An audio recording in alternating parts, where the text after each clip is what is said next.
Suddenly the dictator was no more. As Zimbabwe's parliament began impeachment proceedings against Robert Mugabe, who had stubbornly refused to step down despite a country rising against him, a hush came over the joint session of senators and MPs. The speaker rose, in his hand a letter. Mr. Mugabe had resigned. The room roared. "We have set ourselves free," said one dancing man, a member of the Central Committee of ZanuPF, the ruling party.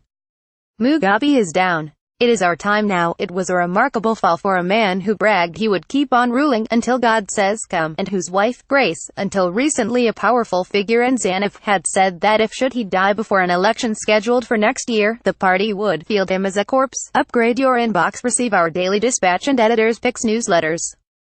As dusk fell, Harare rang with hooting car horns and the shouts and hiss of an overjoyed people. Soldiers and tanks stationed throughout the city since taking control a week ago kept guard calmly. Few had expected Mr. Mugabe to stand down willingly after 37 years in power, even after the army, his own party and his people all demanded that he go. The impeachment process, which began on Tuesday, had been expected to drag out for weeks.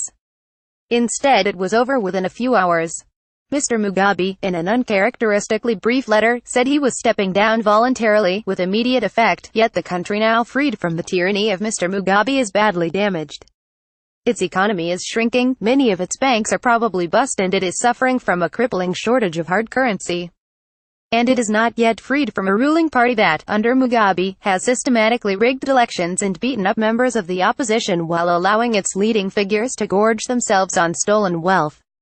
Amid the jubilation at Mr. Mugabe's end, Zimbabweans await the ascendancy of another deeply flawed figure, Emmerson Mnangagwa, a former vice-president sacked by Mr. Mugabe on November 6. It was this misstep by Mr. Mugabe that set in motion his dramatic fall. Mr. Mnangagwa fled the country after being fired, saying his life was in danger, and he has not been seen in public since.